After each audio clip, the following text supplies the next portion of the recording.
Hey everyone, welcome back. Got a slew of crime stories coming your way today, and this is a special drop on a Monday. What do you think about that, Kelly? I like it. We giving them what they want? Yeah, and I love doing this show. I think it's fun. So it's a good time for everybody. Well, let's get into the topics, and there's a lot of them to discuss. Some big-time crimes occurring all over the country, and we're going to start in L.A. via Louisiana. Okay. How do you like that? That's awesome. Louisiana native and former UFC champ Dustin Poirier is arrested at the airport after a drunken incident that was caught on camera. Of course, as they always are. In this case, body camera. We're going to talk about that.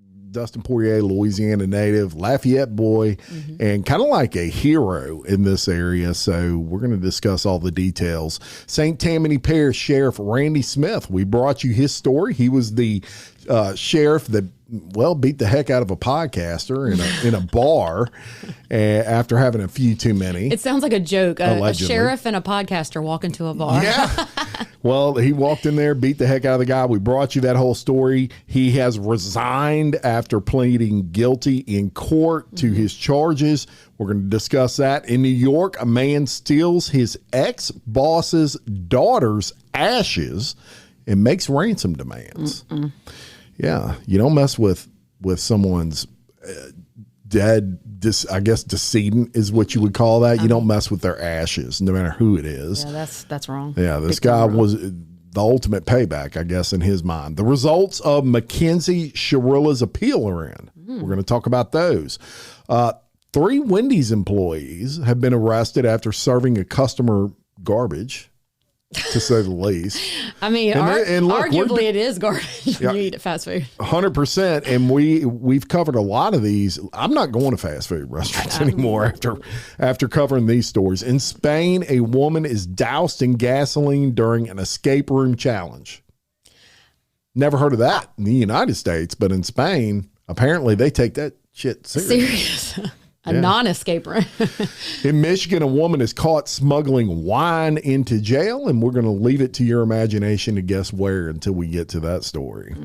In Florida, a nurse has lost her mind during a pickleball game. Pickleball gets people wilding.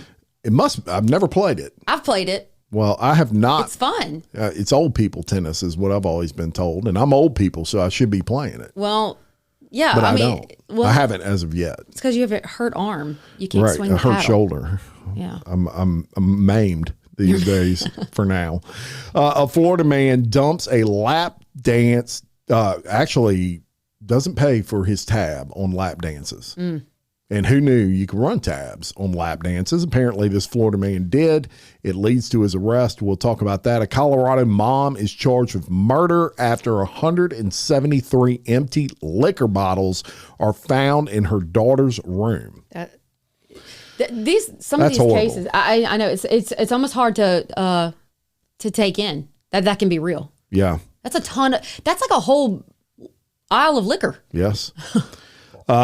And, of course, we'll have overtime stories as well. Right. So let's get into today's episode, Kelly Jennings. We're going to start out in Atlanta. All right. I said L.A. earlier, but it's actually Atlanta where the airport was that this incident occurred. It involved former UFC lightweight champion Dustin Poirier. He was arrested at Hartsfield-Jackson Atlanta Airport. This was on this past Sunday for public drunkenness after he was denied boarding on a Delta flight and became aggressive with the airline staff and police. According to the Atlanta Police Department, officers responded to the Delta gate. This was around 5:00 p.m. on June 21st, what was June 21st? Father's Day. Oh, I thought you were asking me like the day, like literally the day of the week or something. Yeah, no, it was Sunday. Yeah. It was Sunday, Father's Day, and he is a father, so that, of course, adds insult to injury. After receiving reports of an intoxicated male passenger, the police department went to the scene after he had been refused boarding on a flight to Fort Lauderdale, Florida. Now, police said Poirier, who was 37, was visibly intoxicated and agitated. He yelled profanities at Delta employees. And I'll tell you what, instead of going into everything he said, I'm just going to play the clip because the clip says a lot. It's not very long. So here's that clip. Let's go, big dog. Let's go, big dog. What's going on? What's up? Bunch of hoes. Let's go.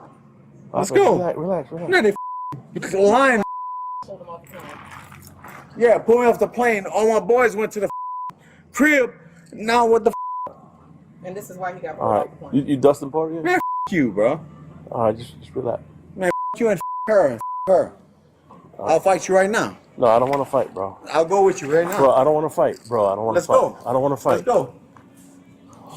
Radio, have you? Yeah, step tell up. him. Tell him, come on. Get a couple of Because it's going to be bad. Bro, just It's step going to be back. bad, my nigga. Bro. What's up? Bro, relax. You want to fight? Radio 237. You want Radio, to fight start something? several units. How you boys not going to fight something? Radio Bro. 237 Sim. Boy, you Bro, You relax, gonna relax, relax, bro. You gonna Relax. taste Relax, going bro. to taste Alright, me, copy. dog? Relax. Bro, I'm going to bang you up. Bro, relax. Give me a good one. Just relax. Give me a good one. Yo.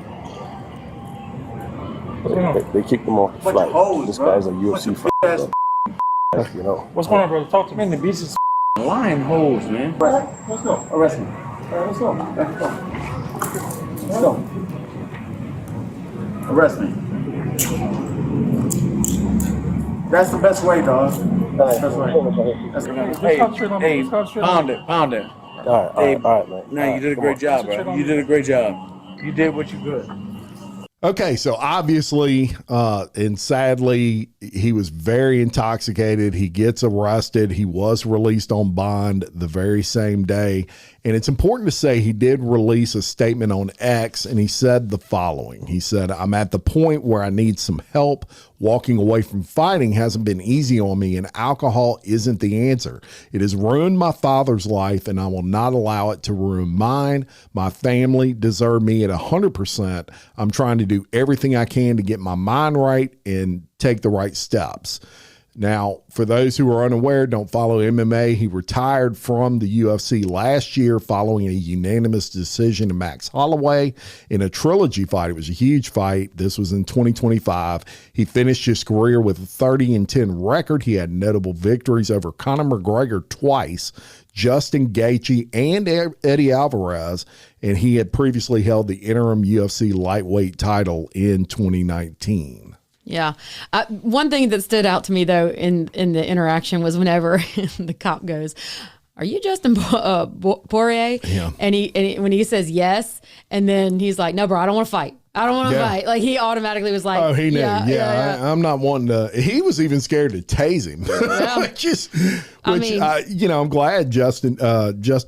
Now you got me. Did I calling say him Justin? You said Sorry, Justin. Dustin. Dustin Poirier did not get tased. I'm glad to see that. Yeah. And this officer handled everything the right way. He did. He de-escalated, even though did. very, very clearly Dustin was trying to escalate that. So we got some anger problems here that, and I get it, that might have been his outlet. That was what, he's fought for a long time, and that was kind of maybe his coping mechanism or whatever. And then you give that up, and then alcohol, is not probably the best switch here. I am glad that he did not hurt that officer. He didn't hurt anybody. He was rude. He was rude, and he was belligerent. He recognizes that. Let's move on. I kind of, I'm there, but gosh, bless. His cauliflowered ears and all that, that's number one sign. If someone's wanting to buck on you and you see those ears, yeah, don't disengage. Disengage. Well, and he actually, obviously, in his statement, he said something about his ruined his father's life. So he has alcoholism apparently in his family. That's never good. But in addition to that, he also said in an interview one time, not in the far too recent past, somebody asked him, "What you got going on in your life now?" And he said, "Let me tell you something." He said, "I don't have anything circled in my calendar, and that's not a good thing for me. Mm-hmm. It's good for me when I wake up and I'm working towards something."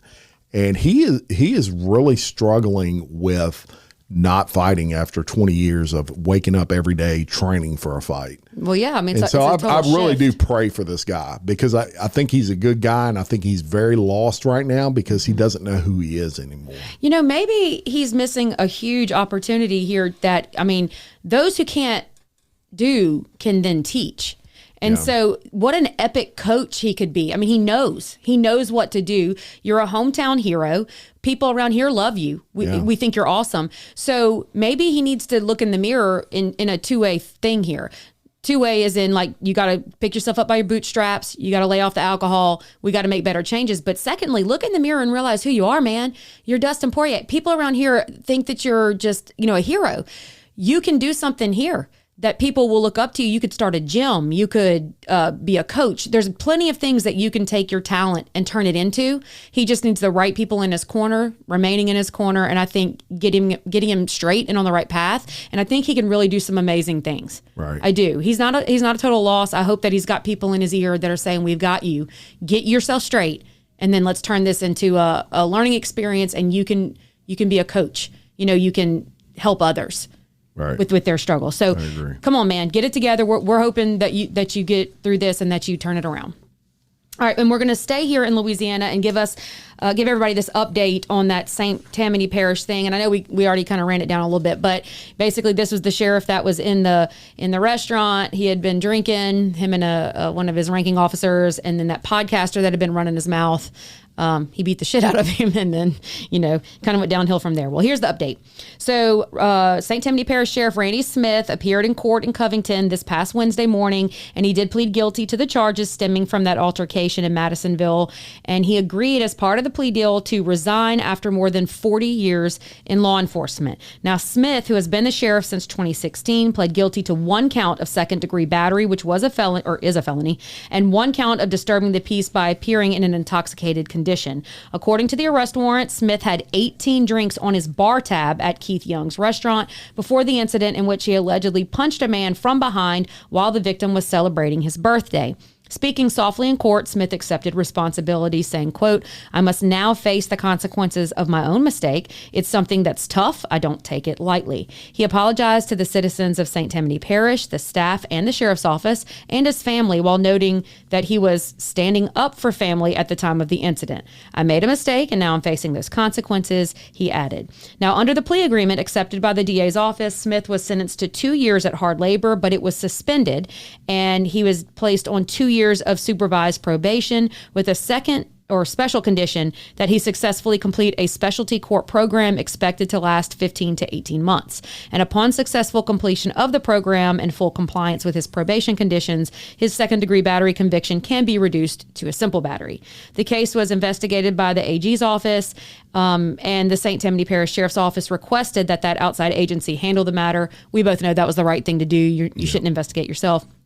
And the DA's office prosecuted the case. So the altercation, as we said, was May 29th. And this is whenever a second individual, Gregory Sarridge, was also arrested and faced one count of principal to second degree battery for allegedly pointing out the victim to the sheriff. So Smith turned himself in on June 4th at the jail, and he was accompanied by an attorney. He was booked and released within about an hour. So just one day before Smith's court appearance, the second in command at the sheriff's office resigned. And with Smith's retirement effective the afternoon of whenever this happened, like when the report was released. Deputy Chief Brett Ibert was promoted to the Chief Criminal Deputy. And then, let's see, Ibert will serve as the interim sheriff until the new sheriff is elected. So now there are rumors swirling that the Louisiana State Police Colonel Robert Hodges, who has announced his retirement for fall of 26, is being speculated as a potential candidate for the upcoming election for St. Tammany Parish Sheriff. So Smith's resignation marks the end of a long law enforcement career. It spanned 4 decades, and the sheriff's office will now be led by Ibert on an interim basis while the parish prepares for a special election to fill the remainder of that term. Yeah, he did. In my opinion, he did the right thing. Yeah. I said from the beginning, I had no problem necessarily with what he did. I feel like approaching the guy from behind was a little bit, let's man to man if we're going to do it.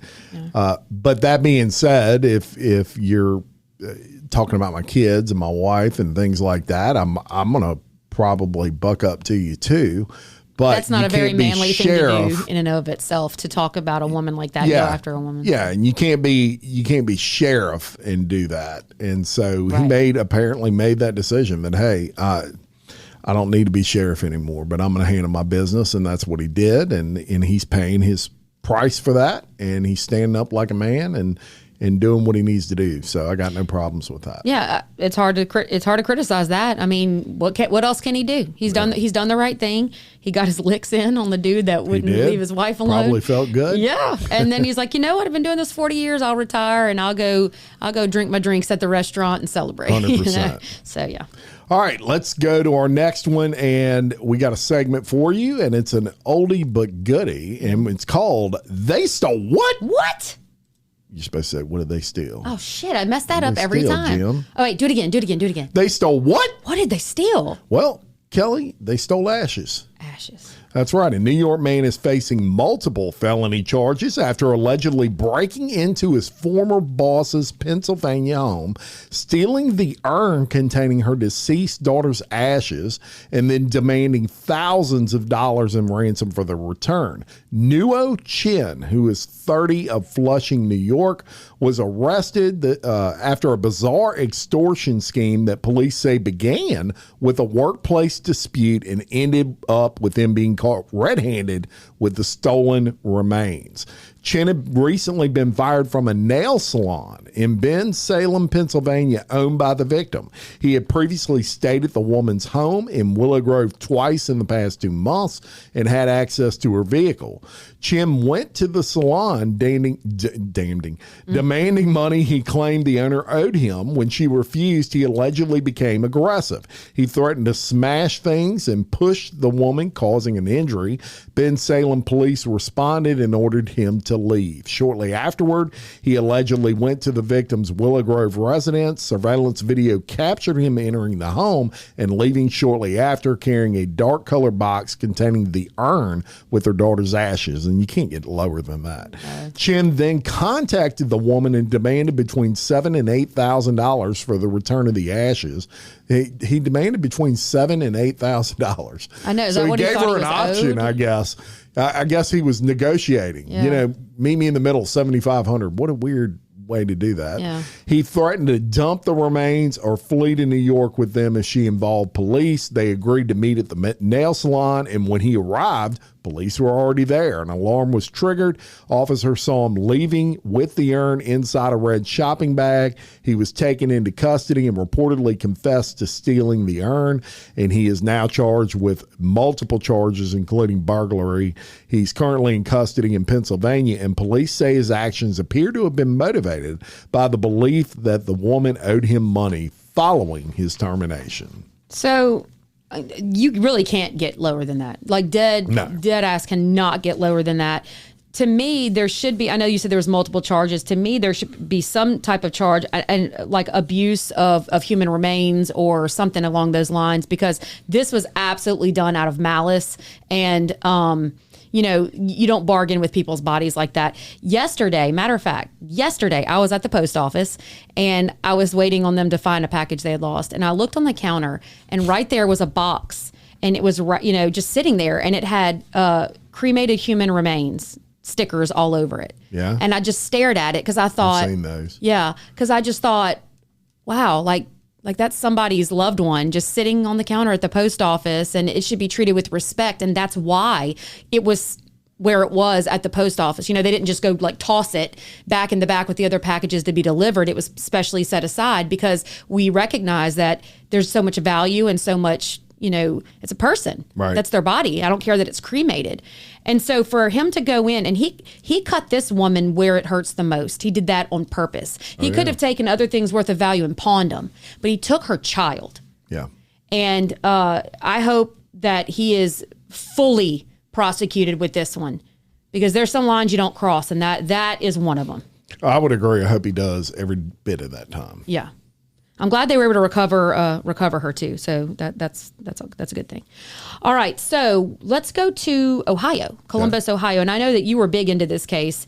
It's going to be the Makenzie Sharilla update that we've gotten. So the Ohio Supreme Court has rejected the latest appeal from Makenzie Sharilla, the young woman who was convicted of intentionally crashing her car into a building and killing her boyfriend and a close friend back in 2022. So in the ruling issued on Tuesday, June 23rd, the state's highest court declined to take up Sharilla's appeal, effectively upholding her conviction and her sentence. Upon consideration of the jurisdictional memoranda filed in this case, the court declines to accept jurisdiction of the appeal.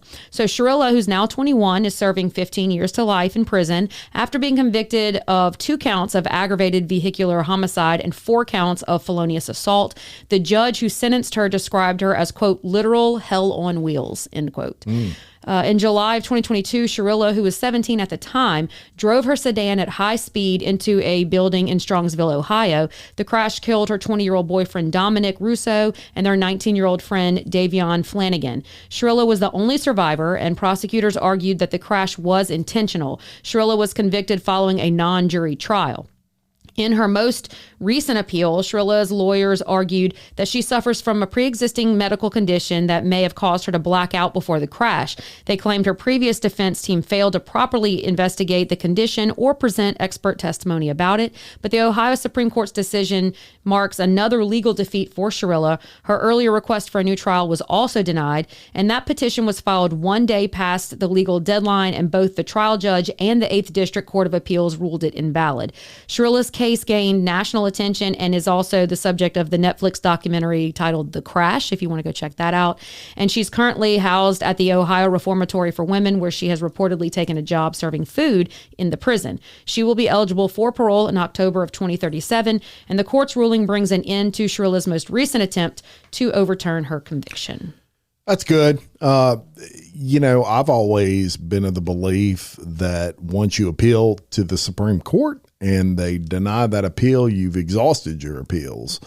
This goes through a court system. So you appeal to a circuit court, and then you appeal to another court, a district court, and then you appeal to the Supreme Court. And once the Supreme Court says everything's on the up and up, and you don't win that appeal, it should be over with at that point. So I don't know if she has any appeals left. The court system these days. I'm not a lawyer. Neither of us are lawyers. I mean, you can file whatever paperwork you want to file, but their willingness to listen to it or to even take it up as something they want to hear is really where this comes in. Now, this is the state Supreme Court because it says it's Ohio Supreme Court, and the facts here are that she was bringing up POTS, right? That was the condition that she suffered from. As a teacher, I've seen plenty of usually girls, young teenage girls that have POTS, and so they'll kind of like just pass out. They get real weak and they pass out and all of that. But the reason that they're not even considering any of this, and I think they made the point in that documentary, is that when you have POTS, okay, think about passing out. And I know it's not exactly the same, so don't come after me right now if you have it. But, when you lose consciousness or the ability to take care of yourself and you kind of collapse, you're not able to steer a car. And the road she drove down was a very windy road before she drove, apply pressure to a gas pedal. Yeah. So the argument here is asinine. She was able to steer down a windy road. She had complete control of the car when she turned. And I guess I should have said spoiler alert if you haven't seen it yet. On Netflix. But yeah, this is asinine. She absolutely wrecked that car on purpose.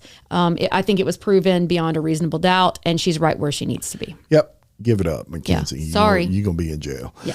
All right, let's go to Union, South Carolina. And look, the last episode that you just heard from Friday, we brought you a story about Arby's where an employee actually transferred the herps to a customer. And today we're going to Wendy's. And KJ, if we keep this up, we are going to ruin fast food for every one of our listeners, only home cooking, including ourselves. I know. But 3 employees at Wendy's in South Carolina have been arrested after allegedly tampering with a customer's food by pulling it from the trash and spitting on it. This, according to police. The incident occurred at a Wendy's location in Union, South Carolina. A customer had complained about her order and requested a refund. Staff told her they would remake the food. The customer was given what she would believe to be a freshly prepared order. However, she later received a call from someone at the restaurant who allegedly admitted employees had taken the original food out of the trash, spit on it, and gave it back back to her. After inspecting the food closely, the customer realized she had been served the same items from her initial order. She contacted the store manager, who reportedly confirmed the employees' actions after speaking with them. The three employees, Aaliyah Sanders, who is 23, Trinity Rice, 19, and Shadilla Holly, no age listed for her, she might have been a juvenile, were each charged with tampering with a food item. They were arrested between June 16th and June 22nd. That, according to Union Public Safety Department. Wendy's issued a statement in calling the incident wholly unacceptable. Yeah. Not just unacceptable, wholly unacceptable. And that's spelled with a W. Yeah, I was going to say not Jesus on it. Well, it actually probably is too. Not that holy. And confirmed the franchisee who owned the restaurant had fired all three employees. They said that it was an isolated incident that occurred at a restaurant in South Carolina, and that everything was dealt with. And the case remains under investigation by local employees. But the thing about this, we just covered a case. You can get the herpes from someone spitting on your food. That didn't happen in this case, at least that we know of.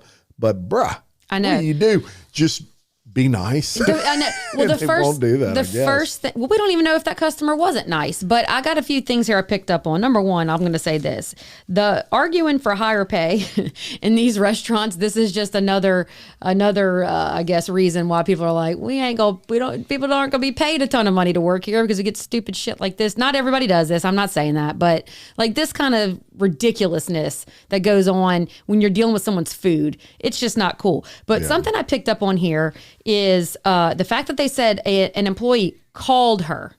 Mm-hmm. Okay, first of all, how the hell are you going to call somebody that's left a restaurant with the food? I think there was prior beef here, no pun intended. I think there was, I think there was there was some knowledge of each other here somehow. I don't know how you would call a customer. You know what I'm trying to say? To tell them, hey, we got your food out of the trash. You wouldn't even know. They don't have the capacity to go pull a credit card and see who the name is and then go research them. Like, what happened here that they were able to call that person? Yeah. I'm curious about that. This might go deeper than just the remaking of the food. Yeah. You know what I'm saying? I could be reading into it. That was interesting to me. Right. I agree. Yeah. Check your burgers for pickles and spit. Yeah. That's good policy. All right. Now we are going to do some international indiscretions and go all the way to Spain for this one. Yeah. I think you should say that with an accent maybe, and that'd be the intro. International indiscretions. Yeah, I like it that way. You like that? Mm-hmm. What was my accent? I don't know what that was. I sounded like the guy. Sounded like Dracula. That's what I was about to say. International indiscretions. Okay, so we are going to go to Spain, and this is terrifying. So a 42-year-old woman is accusing staff at an escape room. Let me stop real quick. Have you ever been to an escape room? I have. The one downtown in Baton Rouge? Yes, Me but too. I did not escape. Me either. We made it further, they said, than most people in that time. But what was really cool about it was things that we would have never found, my small children found. So it was actually really cool because things that adults would have overlooked, the kids just being nosy kids, like digging in like sand or something like that. That's what helped us break some of the code. So I thought that was kind of neat. Sweet. But this one's a little bit different. Okay. So she's in an escape room in southern Spain where she is saying that she was tied up and then the employees doused her with gasoline during the game, causing her to catch fire, and she suffered severe burns to nearly 40% of her body. Yep. 40%. Yeah, and I've never been to that kind of escape. I don't want to. Leave me alone. I'll stay in the room if you won't light me on fire. For me. Shit. Okay, so according to prosecutors, the incident occurred at Villa Amparo, an escape room located in the village of Cajar near Granada. And the woman had visited the attraction with 5 friends when the events took place. So prosecutors allege that as part of the escape room challenge, the woman was tied up. An employee then sprayed her with a liquid that was supposed to be water mixed with a small amount of gasoline. Instead, authorities claimed the liquid was pure gasoline.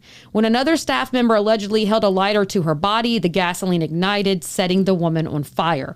The woman suffered serious burns and required extensive medical treatment. She has since filed a complaint against the escape room, claiming the incident was the result of negligence and improper safety procedures during the game. In a recent development, prosecutors are seeking prison sentences of between 2 and 3 years for the owner of the facility and at least one employee. Reports indicate that 3 people connected to the escape room are facing charges in connection with the case. The woman is also pursuing civil damages with her legal team, reportedly seeking nearly 2 million euros in compensation for her injuries and suffering. Escape room operators in Spain and across Europe have faced increased scrutiny over safety standards in recent years, particularly following deadly incidents involving fire in other countries. Wow. What is happening in these escape rooms? I don't know. The case has raised fresh questions about the use of flammable materials and open flames in recreational escape room experiences, you think?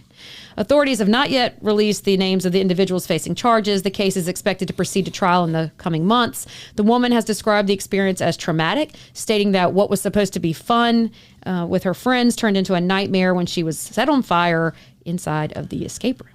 Yeah, when you think of injuries that you would never want to go through, for me, burning, being set on fire is absolutely at the top of the list.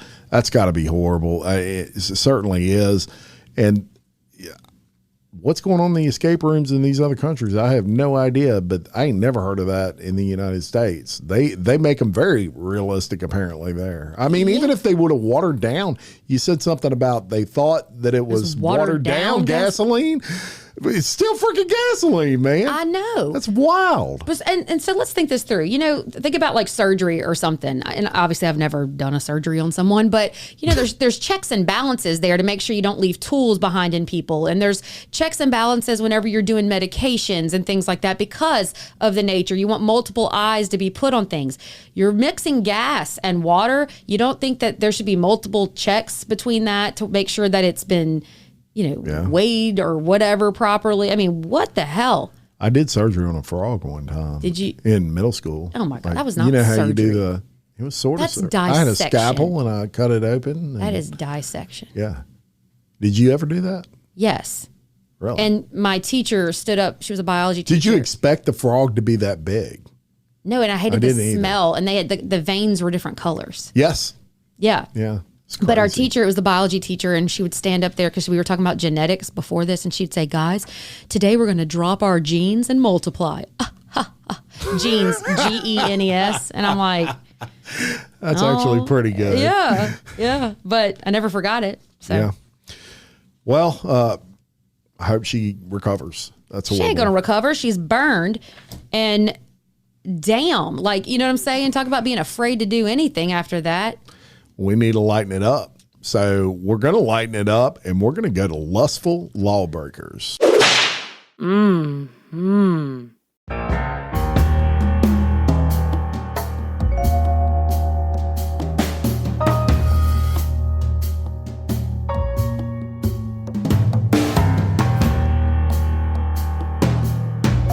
A Michigan woman is facing felony charges after authorities say she attempted to smuggle a full bottle of wine into jail by concealing it in her vagina. According to police, 48-year-old Monique Mashecki was arrested at a CVS pharmacy. This is in Grand Traverse after being caught trespassing. She had previously been banned from that store. Investigators say she went into the store, stole a bottle of Cupcake Vineyards wine. You ever had that? Yes. I've also tasted that. And I didn't love it enough to get it again. Right, or put it where she did. Right. She drank it inside the store's bathroom. She then was later hospitalized for a severe intoxication. She probably funneled it. Yeah. The very next day, she returned to the same CVS and she was arrested again for trespassing. What officers didn't know at the time was that she had stolen another bottle of the same wine and hidden it on her person. During the arrest, she reportedly struggled to get in the back of the patrol car. She told officers she couldn't move properly. I bet she couldn't. It wasn't until she was being booked into the county jail that the full story came out. A female corrections deputy conducting a final search discovered an unopened bottle of Cupcake Vineyards. Say it again. an unopened what? Bottle of Cupcake Vineyards Pinot. It was concealed inside her vagina. The deputy ordered her to remove it. In other words, the deputy wasn't going to remove it. And the bottle was later destroyed due to biohazard concerns. 100%, man. She's been charged with attempting to smuggle contraband into a penal facility, which is a felony, along with misdemeanor trespassing. So she had a trespassing charge, and she just added a freaking felony to that. Well, way to go. You can't put the vaginal items in the penal institution, Jim. Right. Her criminal history does include prior felony convictions for unarmed robbery and credit card theft. And according to her LinkedIn profile, she had worked as an associate counselor at a substance abuse treatment center. She's currently being held on a $6,000 bond. And I mean, in the world of bizarre smuggling incidents, this one definitely stands out, even by Lustful Lawbreaker standards. So there you have it. That's Lustful Lawbreakers for this week. I looked up the bottle to make sure I wasn't missing something, okay? Because I was thinking maybe they mean it's like one of the little travel bottles, you know? This is a whole ass freaking bottle. This is a wine bottle. Where did it go? They need to check her organs. She may have perforated her lungs at this point. I don't understand where the hell that went. Like throwing a hot dog in a hallway. Damn. Yeah. Damn, girl. And so now it's public. Yeah. So anyway, in true form here though, if she was a substance abuse counselor, you know what that tells me? A lot of people that suffer from substance abuse, whatever that is, really will gravitate towards people who have made it through, have been through it themselves and seen it on the other side. And so what's probably happened here is that she had gotten sober at some point. She was acting as a substance abuse counselor to help other people say you can do it, but we're all human. We're all, you know, we all fall, we all make mistakes. And it sounds like she fell off the wagon again, very hard. And I don't want to make light of that because addiction's difficult, and whether it's alcohol or it's drugs or whatever it is, it's a hard thing to overcome. And now this embarrassment added to that, I'm sure is not going to help. And so I do hope that she can get her life back together. And I hope that this goes away for her sake. I hope that this doesn't, you know what I'm trying to say? I hope it just kind of, very sweet. The story, I hope the story goes away. People forget about it. And that she gets her life back on track. And I mean that with all sincerity. Right. I do. Quit shoving wine bottles up your crotch. Keep the wine out of your prison purse. And I mean that with all sincerity as well. Right. I would be more likely to smuggle like face cream because my face gets dry at night, not wine. So, all right, let's go to St. Augustine, Florida. And this is going to be our foolish felons. You better say it. No, you always say it. I wanted you to do it. So foolish. Yes, I got it. Okay. So we talk a lot about pickleball for some reason on this frickin' show, but during a post-game dispute between pickleball players, a Florida woman repeatedly struck a male victim in the head with her paddle, leaving him bloodied and with an injury to his face, according to investigators who have charged the alleged assailant with aggravated battery with a deadly weapon. It's like a ping pong paddle, Jim. Right. It's now a deadly weapon. So the incident occurred at pickleball courts in St. Augustine, a city about 40 miles from Jacksonville, and has resulted in a felony charge against Michelle Bannister, a 47-year-old nurse. According to reports, during one doubles game, a dispute arose between players about the retrieval of a ball. Upon completion of the match, Ron Bonnat, 50 years old, went to speak with the defendant's son regarding critique of his playing style. Bonnat, a regular, is a devoted pickleball player and a member of the Facebook St. Augustine Pickleball Group. Police say that during the course of the beef between Bonnat and her son, Bannister interjected herself. I don't know why it says interjected. Wouldn't it be that she interjected or she... No, interjected is the proper term. I would have thought it'd be inserted herself. No, that's the same thing. When you interject yourself, you involve yourself. So did she interject that wine in her hoo-ha in the previous... I don't know. Okay. Well, she interjected herself into the argument and then struck the victim in the head several times with a pickleball paddle, leaving injury to his face that caused several cuts and a large amount of blood. When the cops responded to the pickleball courts, Bannister allegedly provided them with a fake name, Ayana Lay. Ayanale.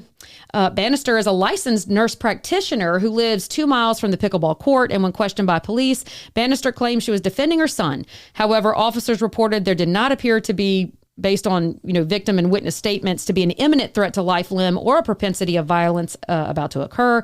Bannister has a master's degree from the University of Alabama, and prior to her nursing career, she served in the Marine Corps as a helicopter mechanic. An online bio describes her as an active mom who participates in many sports and activities with her children, and lists her favorite pursuits as traveling, hiking, and playing beach volleyball and pickleball. After being arrested earlier this month, Bannister was charged with aggravated battery and providing the police with a false name. Yeah, and pickleball gone wild, man. And we said at the beginning of this one, I've never played pickleball, but I know some people that do, and they're competitive as hell in it. Yeah. And apparently she is as well. But, the guy was basically messing with her son. What do you think? You're a mom. All right, so a couple of things here really bothered me, but I think that I figured out what it all boils down to. And, okay, we can say, sure, she's a nurse practitioner. She has plenty of training. She knows better than this as far as what's going to happen when she smokes that guy in the head. Mama Bear, okay, she got mad and she decided to defend her son, lost her cool. Okay, but then you're a Marine, and I feel like you probably got enough training. You're smart. You were a mechanic, a helicopter mechanic, right? And so I'm like, well, why is this bothering me so much? But I think it's the last part. She gave a fake name to the police, and that's devious. I can get behind you getting pissed off and wanting to defend your son. I'm all about a little, as a mama and wanting to stand up for your kid.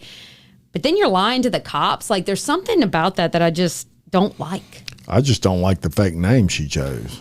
That was kind of strange. It's a stupid fake name. Yeah. But what is this? It just makes me wonder, like, you'll give a fake name to the police, but you're supposed to be a medical professional? Like, that's Well, the problem odd. is she gets arrested, then she can lose her license over that, She's bro. gonna go before the board. And that's a on lot this of one. schooling to lose your license. Yeah. And she can absolutely, if she gets convicted of that, she can lose her license. So she gave the fake name so she can maybe scoot out of there That's without anyone knowing who she really was. That's exactly what it was, but I expected more from her. I can tell you that. Everybody has their limit. They do, and I'm no better And I guess because I'll maybe swing with for her my kids, kid too. yeah, she just lost it, man. I'm not saying it's right, but I'm not saying I don't understand it either. Me either. Look, you and me both are power parents when it comes to backing up our kids. Right. All right, let's go to Florida. Love it. And this could have also been another segment involving, kinky crime, so to speak. Oh. And this is a Florida man who is facing theft charges after running up a $650 tab for lap dances at a Clearwater strip club and then refusing to pay. And first of all, who knew that you could run tabs for lap dances? Now, it's been many, many, many years since I've been in a strip club. How much is a lap dance, you think? Well, we'll get to that because it's in there? I'm going to tell Okay. you that. Okay. But I was shocked because they didn't have tabs back in my day. Yeah, I was thinking you had to give the money right. Hell yeah, you did. It's like you don't run up a tab with a prostitute. You handing gotta it pay. to them at that time. Hell, my yard man ain't no. wants his money up front. Yeah. Well, according to police, 46-year-old Roberto Malandona visited Rain's Gentlemen's Club. And over the course of that visit, he received 15 private dances from one of the performers. 15. Each of those dances cost $40, and there was an additional $50 review fee, bringing his bill to a total of $650. Review fee. That's almost like a surcharge. I guess so. But when it came time to settle up, Malandado had allegedly come up with some other ideas. Police say he initially offered the dancer just $50 for the entire night of entertainment. Oh. And when that offer was rejected, he just said, I'm not paying at all. Officers got called to the club. When they arrived, they found the individual who appeared to be under the influence of alcohol or drugs. Well, you're in a strip club. You're probably drinking, at least. According to the arrest report, he was speaking incoherently and speaking in circles when questioned about the unpaid bill. Officers explained to him the payment was required for the services he had requested and received. And that, I mean, that seems kind of weird to me. He allegedly made no effort to pay the outstanding balance, and he was arrested on misdemeanor theft and booked into the Pinellas County Jail. He spent the night in custody before being released the following day on his own recognizance. The judge since ordered him to stay away from Rain Gentleman Club and all other bars and clubs. He's also been prohibited from consuming alcohol or illegal drugs and must submit to any alcohol or drug testing required by the court or law enforcement. Now, while the charge is listed as simple theft, local media and police reports have jokingly referred to the incident as laplifting, a combination of lap dancing and shoplifting. And Malandado's next court date has not yet been scheduled. You know when people pass a bad check, how they used to put like their picture up at the stores? Yeah. I wonder if they're going to put the lap lifting. You'll have lap lifter faces. Yeah. Don't dance for this man. Get the money up front, ladies. Yeah. Well, you know, if that's your chosen profession, get that money up Let me front. tell you something, though. We were in Las Vegas for our friend that was getting married a long time ago. And so all the guys, you know, they went to the girls went to the Thunder Down Under, and all the guys went to a strip club.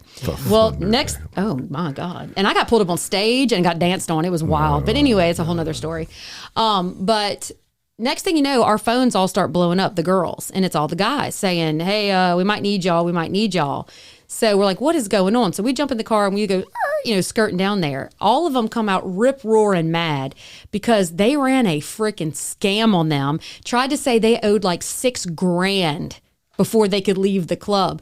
The girls separated the dancers separated all of our guys, right, to do their lap dances and all that. Mm-hmm. And then they kept telling each guy that another guy said he was going to pay for a dance for them. But they all weren't communicating with each other. And then at the end of the night, they're like, y'all owe all this $1,000. No, he bought that. And they're like, I didn't say that. I didn't do that. Anyway, and so they ended up getting in a huge fight and getting kicked out. And they were like, good, we didn't do anything. So just stay out of strip clubs. Yeah. There seems to be a lot of confusion. Tomfoolery going on. That's right. Well, that's it for today. Kelly, any final thoughts? Yeah. Do you want me to do my last story? Yeah. Oh, you have one more story. I'm sorry. That's okay. Let's go to Colorado because this is kind of a big one. I don't want to miss out on this one. Yeah, no, we definitely don't. Okay. I didn't realize. That's okay. You're allowed to make mistakes. mistakes. So excited for the lap dance story. I totally forgot there was one more. This is a safe space, Jim. Go ahead. Can mess up. All right, we are in Golden, Colorado. A 55-year-old Arvada mom has been charged with second-degree murder in the March 2026 death of her 16-year-old daughter, who succumbed to complications from prolonged, heavy alcohol consumption that investigators say the mother enabled, encouraged, and participated in for months. Gretchen Leanne Ryan faces one count of murder in the second degree, knowingly causing the death under Colorado law. She was arrested at the family home and is being held in the Jefferson County Jail on a $500,000 cash bond. Now, on March the 9th, Arvada police and Arvada Fire responded to the report of an unresponsive juvenile female at the residence. Grace Ryan was pronounced dead at the scene. And don't forget, this is a 16-year-old girl, what I'm about to tell you. A months-long investigation by police detectives, including forensics analysis of cell phones and an iPad belonging to Ryan and her daughter, revealed extensive evidence that the mother supplied alcohol to the teen, arranged regular deliveries to the home, and drank with her daughter often daily, along with marijuana use. Communications showed the pair discussed alcohol consumption and procurement nearly every single day, beginning around September of 2025. Ryan allegedly took steps to conceal the activity from Grace's father, who primarily lived in the basement of the home. Physical evidence recovered during a search of Grace's bedroom included 173 empty alcohol bottles, various brands and sizes of vodka and other hard liquor, all hidden under the bed and in the closet. In the months leading up to her death, Grace Ryan suffered severe physical deterioration from chronic alcohol use. Text messages documented episodes of vomiting blood at least weekly in some accounts, difficulty eating, trouble walking, incontinence. Jim, it's so bad she had to wear diapers. She is 16, as well as other symptoms. The teen repeatedly expressed fear that she was going to die and was begging her mother for help. One message from Grace read, quote, "I'm in so much pain. I can't keep doing this. Do something." Another stated, if you're going to do this to me, you need to talk to me. You need to take me to a hospital. And then she added, I'm going to die. On the night of March 8th, Grace continued messaging her mother about feeling sick. Her last outgoing communication was sent at 10:07 p.m. from her iPad, which was located near her body in the bathroom. Subsequent messages from Ryan went unanswered. So emergency services were not called, though, until about 8:15 the next morning. So a delay of roughly 10 hours between her asking for help and being found. Ryan reportedly heard Grace fall in the bathroom that night and checked on her before going to bed. An autopsy performed by the forensic pathologist was released on April the 4th and determined the cause of death was aspiration pneumonia related to chronic alcohol use. The manner of death was classified as natural due to the volitional component of the alcohol consumption. The report noted that Grace had an abnormally fatty liver for her age, consistent with extensive and prolonged heavy drinking. Chronic alcohol use can suppress your gag and your cough reflexes, which impairs your immune function and it increases your aspiration risk. Grace has been unenrolled or had been unenrolled from public high school around April of 2025 and placed in online school. And by the time of her death, she had completed only one online semester of 9th grade and had not participated in outside activities for several months. According to the arrest affidavit, Ryan described herself as an alcoholic and told investigators she felt like she had killed her daughter, repeatedly stating, "I feel like I killed her." In a January message to Grace, Ryan allegedly wrote, "I'm committing child abuse and murder." She admitted trying to be the cool mom and acknowledged that the situation had gone too far. Both mom and daughter reportedly consumed roughly a bottle of vodka per day at times. The First Judicial District Attorney's Office filed the second-degree murder charge, and Ryan has minimal prior criminal history in Colorado, but she does have a 1993 DUI citation noted from back when she was 22. Yeah, you can't get more disgusting or horrible than that. Kelly, I don't even know what to say. That the mother should have been arrested. I'm glad she was charged, and I hope, she gets the book thrown at her. You know what this is? Frankly. Let me tell you what this is. This is a dysfunctional family where the dad is always down in the basement. And then you've got an alcoholic mother who does what drug addicts do, and they need someone to enable and to use with. And what she did was unenroll her daughter from high school so that she could be with her and be her using buddy. Yeah. That is what just happened as far as what I'm read. Again, this is my opinion, but that's what I see here. And then for you to say, I feel like I killed her, bitch, you did. You killed your child. You were having deliveries of alcohol. You had a child laying on the floor saying, I'm throwing up blood.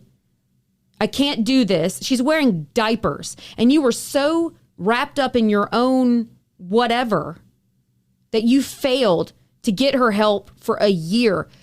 She drank herself to death within a year. Yeah. This angers me.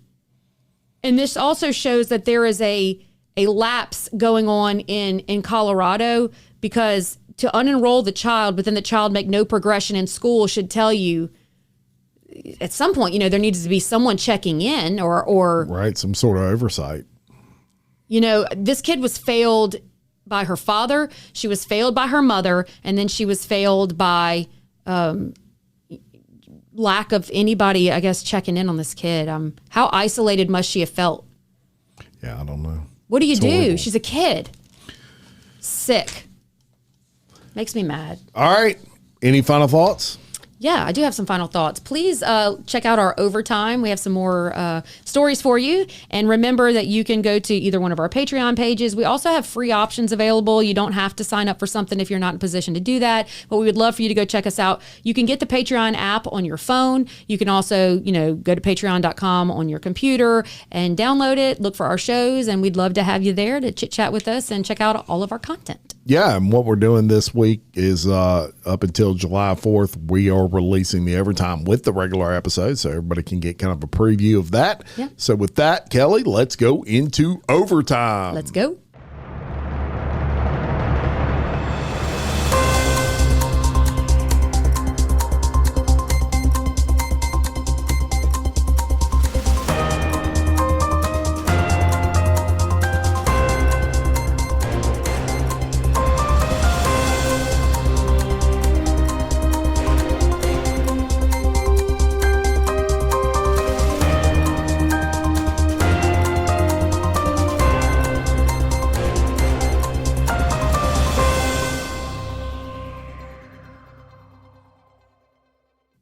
All right, we are in overtime, and we're going to start off with an utterly unrelated segment. Of course, those are segments that are not necessarily crime related, but very interesting and maybe teeter on that crime spectrum. And I was going to say, we had a guy even reach out that said, what is this? What did that article have to do with the show? So that's why you need to make sure you're listening to the description. The full description there.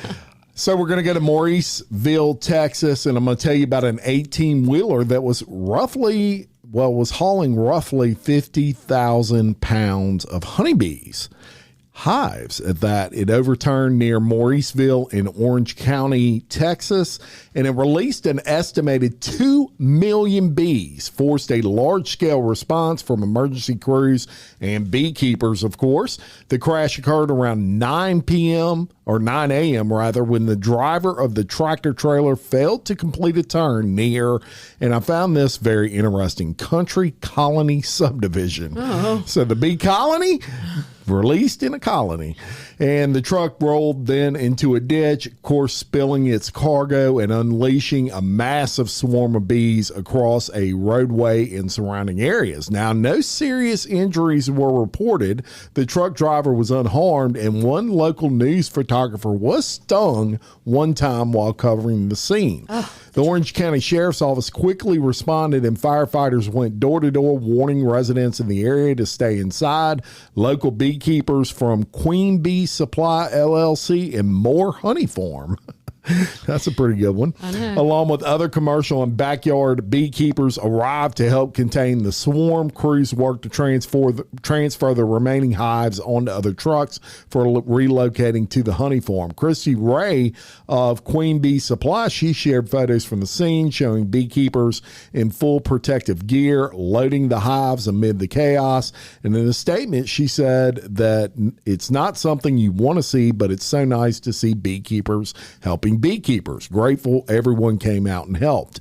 Now, by the next day, the crew had unloaded approximately 75% of the trailer, and recovery efforts continued as bees sought to recluster around their queens. Similar events have taken place in recent years in Washington State, Tennessee, and even earlier this year in San Antonio. And it kind of highlighted the fact that there's some growing challenges with transporting millions of bees across highways. You take chances of this stuff happening, obviously. And as of this recording, the most immediate threat has been mitigated, although officials urge caution near the work zone until all hives are secured. But it looks like he was making a wide turn and the ass end of the truck fell in the ditch, and that's why he flipped. Could be, yeah. That's scary. Bees hurt, man. I got hit right here in the joint in my elbow one time, and it swole my arm up. Felt like I'd been shot. Right. Damn. All right. Safety first with the bees. All right, let's go to Stafford County, Virginia. Okay. This one goes off the deep end. This is, you know how they say reality is stranger than fiction? This is going to be one of them. All right. All right. So what began as a report of reckless driving quickly escalated into a disturbing discovery when the deputies uncovered what authorities described as a detailed plot to murder an entire family. So on June 16th, the sheriff's deputies responded to a call about a vehicle that had struck a speed limit sign and then fled the scene. So deputies later located the car at a convenience store in the area, and inside they found two teenagers. So they're thinking, all right, some knuckleheads here. A 19-year-old named Lewis Connolly and a 17-year-old juvenile that was not named. But according to the sheriff's office, a search of the car revealed several concerning items. Deputies recovered and a bunch of open and unopened alcohol beverages, which the teens allegedly admitted that they had just stolen from a convenience store. They also found a tray of food from Buffalo Wild Wings that the pair had allegedly stolen from the restaurant. More alarming, though, was that a notebook was discovered inside of the vehicle, and authorities said that the notebook contained two detailed murder plots targeting the juveniles' families.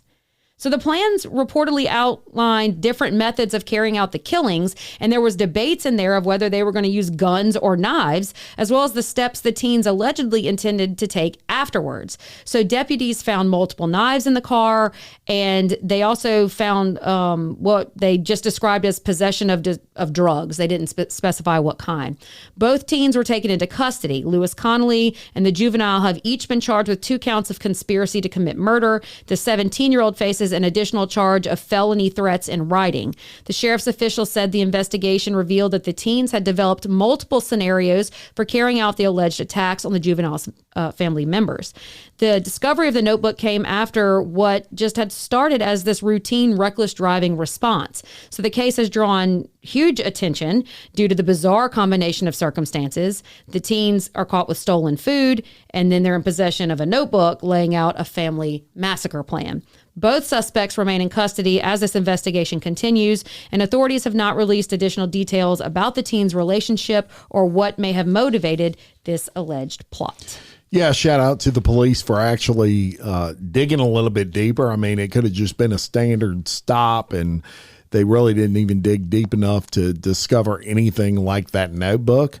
And there's no telling what would have happened. This was pretty serious, pretty detailed notebook from what I understand, and they were able to thwart that before it occurred, thank God. But you just never know what one investigation into a very small misdemeanor crime can turn into, you know, in this case, murder. Yeah. All right, let's go into another segment, Elderly Outlaws, and I'm going to tell you about an 84-year-old Milton woman who was arrested after firing a gunshot as an apparent warning to her neighbor cutting the grass. This, according to an arrest report. Charlene Davis is charged with aggravated assault with a deadly weapon, which is a felony, and discharging a firearm on residential property. That's a misdemeanor. This incident happened last Thursday around 8:15 p.m. in Milton, Florida. According to the report, the neighbor told deputies he mowed his lawn. He heard a gunshot. He looked over. He saw Davis holding a revolver.